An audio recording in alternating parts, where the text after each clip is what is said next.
Question आपकी screen पे है, जल्दी बताइए। आपको बताना है बौद्ध काउंसिल्स के बारे में, संगतियों के बारे में बताइए, क्रोनोलॉजी बताइए उसकी, कहाँ पे कौन सी काउंसिल होती है, जल्दी बताएं, आगे बढ़ें।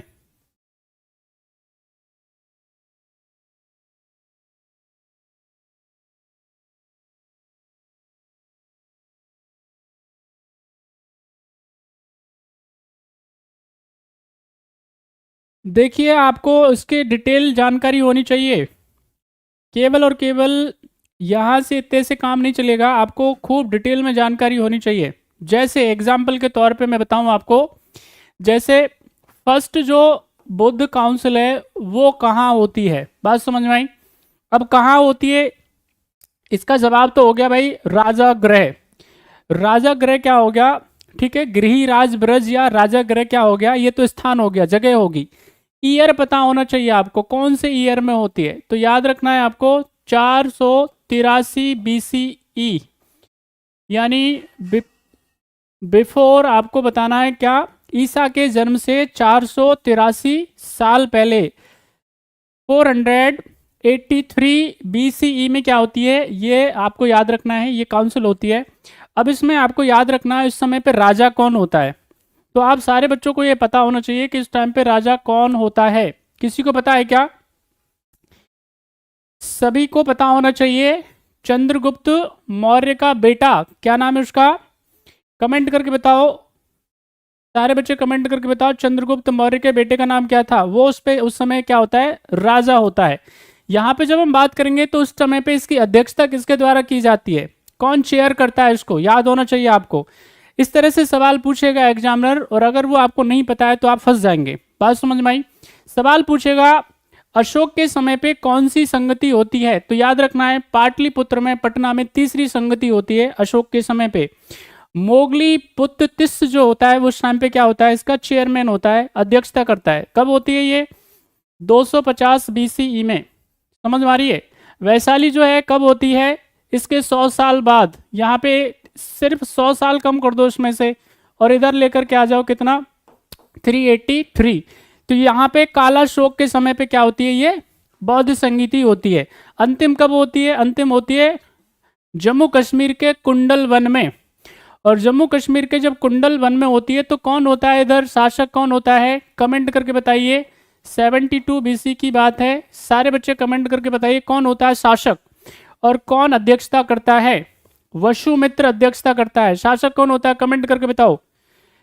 इस तरह से याद करना है आपको। अगर इस तरह से याद नहीं करेंगे तो फिर आप सवालों का जवाब नहीं दे पाएंगे, फंस जाएंगे, गलत होगा। और ये जो भी हम पढ़ रहे हैं बौद्ध और जैन काउंसिल्स एग्जामिनेशन में आती ही आती है। इसलिए आपको एक तो जगह, एक ईयर, उसके बाद में उस समय का शासक कौन था, साथ ही साथ में क्या फैसले लिए गए थे, ये भी पता होना चाहिए। किस बौद्ध काउंसिल में क्या होता है ये भी आपको पता होना चाहिए। इस तरह से क्या है, सवाल पूछे जाते हैं। तो राइट आंसर इसका क्या हो जाएगा, B is the right answer. Next question आपकी स्क्रीन पे है, फटाफट आंसर करें। आपको बताना है आजीवक धर्म संप्रदाय के धर्म गुरु का नाम क्या है, बताएं फटाफट से।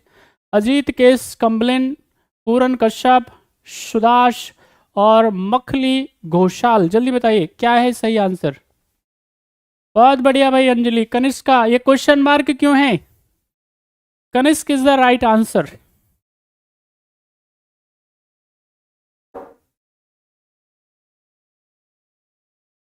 चलिए आंसर करिए सारे बच्चे जल्दी से।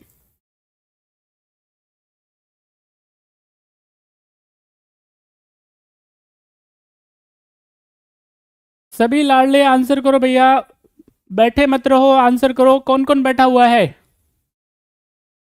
बहुत बढ़िया, शाबाश शाबाश शाबाश, कीप इट अप।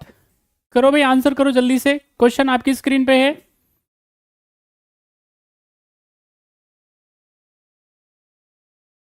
अच्छा, चलो गुड गुड गुड, बढ़िया है। अभी कंफर्म होना चाहिए पूरी ताकत, मतलब अब तो ये कोई डाउट डाउट के लिए जितने भी लीडर्स होते हैं वो कंफ्यूज नहीं होते, या तो हाँ या ना, ऐसे करो। हाँ भैया यही है, कंफर्म है, बोल दिया, अब बोल दिया भाई, अब देख लेना भाई, ऐसा रहता है। तो ये आदत जो है वो एक साथ से डेवलप नहीं होगी। इसके लिए क्या करना पड़ेगा, एटीट्यूड ऐसा करना पड़ेगा, बार बार बार बार बार बार क्या होगा, आपको इस तरह से बहुत सारी चुनौतियां आएंगी और एटीट्यूड आपको ऐसा डेवलप करना पड़ेगा, फिर आपको दिक्कत होगी नहीं। बोल दिया मतलब बोल दिया। और एक और चीज़ इंपॉर्टेंट बात यह है, पहली बारी अगर कहीं पे आपने कोई सवाल का जवाब दिया, वो ज़्यादातर केसेस में सही होता है। फर्स्ट ऑप्शन ज़्यादातर केसेस में कैसा होता है, सही होता है ना। चलिए भाई, शो सब बच्चों ने आंसर कर दिया है, नाइस। ज्योति और करणजीत, सोनाली, बढ़िया आंसर है भाई, सबका आंसर सही है, गुड, नाइस। यहाँ पे जब हम बात करेंगे किसके बारे में, अभी हमने बताया था आजीवक जो संप्रदाय है, आजीवक संप्रदाय के विचार बड़े सही हैं। आजीवक संप्रदाय के विचार कैसे हैं, बड़े सही हैं। कहीं कहीं ना कहीं आपको इसमें क्या दिखती है, आपको भौतिकतावादी दिखती है ना। आजीवक संप्रदाय जो है उसके जो गुरु हैं मकली घोषाल हैं, मकली पुत्र घोषाल इसके नाम से इनको जानते हैं। ये भी क्या है, ये जैन बुद्ध और जो उनके समकालिक हैं। अब यहाँ पे क्या है, ये कहते हैं भाई ना तो कुछ अच्छा होता है, ना कुछ बुरा होता है, ना कुछ पाप होता है, ना कुछ पुण्य होता है। बुद्धिमान और मूर्ख की स्थिति एक जैसी होती है, दोनों का अंत जो है वो दुख में कटता है। इस तरह के क्या है, इनके विचार हैं। इसलिए क्या है, आपको यहाँ पे इनका मानना यह है कि सब कुछ क्या है, पूर्व निर्धारित है। वेरी इंपॉर्टेंट बात यह है, ये डेस्टिनी में भरोसा करते हैं, नियति में भरोसा करते हैं, यानी कि सब कुछ पहले से निर्धारित है। आपको ज़्यादा विचार सोच करने की आवश्यकता नहीं है। जो होना होगा वो होगा ही होगा, जो होने वाला है उसे कोई नहीं टाल सकता। इस तरह के इनके विचार हैं, बात समझ में आई। और जब इस तरह के विचार आते हैं, इसीलिए क्या है, इसीलिए तिलक साहब आते हैं और एक पुस्तक लिखते हैं, उसका नाम है गीता रहस्य। और गीता रहस्य में ये क्या है, ये जितनी भी निराशाजनक बातें होती हैं कि जो होगा वो होगा ही, जो नियति में है वो होगा ही, यानी कि यहाँ पे तिलक साहब क्या करते हैं, जब वो गीता रहस्य लिखते हैं तो इस तरह से क्या है, वो ऊर्जा देने का काम करते हैं। भाई क्यों होगा, हम अपना भाग्य बदल सकते हैं, हम क्या नहीं कर सकते, हमारे पास में क्या नहीं है, हम सब कुछ हासिल कर सकते हैं, सब कुछ प्राप्त कर सकते हैं अगर मेहनत करें तो। अगर हम क्या करें, जब मानव जोर लगाता है पत्थर पानी बन जाता है। यहाँ पे ये तिलक साहब जोर भरने का काम कर रहे हैं, बात समझ में आई। और यहाँ से क्या है, ये जितने भी नियतिवादी हैं, भाग्य के भरोसे बैठे रहो, भूख लगी हुई है, उठ के जा नहीं रहे हैं तो खाना के चल के आएगा क्या, उड़ के आएगा क्या, नहीं आएगा, काम करना पड़ेगा आपको। You have to try hard, आपको मेहनत करनी पड़ेगी, ठीक है कि नहीं। भागवत गीता में क्या है, कर्म सिद्धांत है। अगर भैया कर्म नहीं करोगे तो कैसे काम चलेगा। तो यहाँ पे क्या है, ये सब नियतिवादी में भरोसा करते हैं। आजीवक जो है वो क्या है, नियतिवादी हैं, भाग्यवादी हैं, बात समझ में आई। तो यहाँ पे क्या है, जो होगा सही होगा, जो हो रहा है अच्छा हो रहा है, यानी इस तरह की चीज़ों को जो है तिलक साहब ने बदलने का काम किया। उन्होंने क्या किया, उन्होंने गीता रहस्य नाम से अपनी एक रचना करी, जो दुनिया की और गीता पे भारत की सबसे पहली और शानदार कॉमेंट्री है, कमेंट है, टीका है। उसमें इन्होंने इस तरह की बातों को क्या किया, खंडन किया कि भैया ऐसा है, ऐसे काम नहीं चलने पड़ेगा, आप भाग्य को बदल सकते हो। इसका सही आंसर जो है वो क्या है, D is the right answer.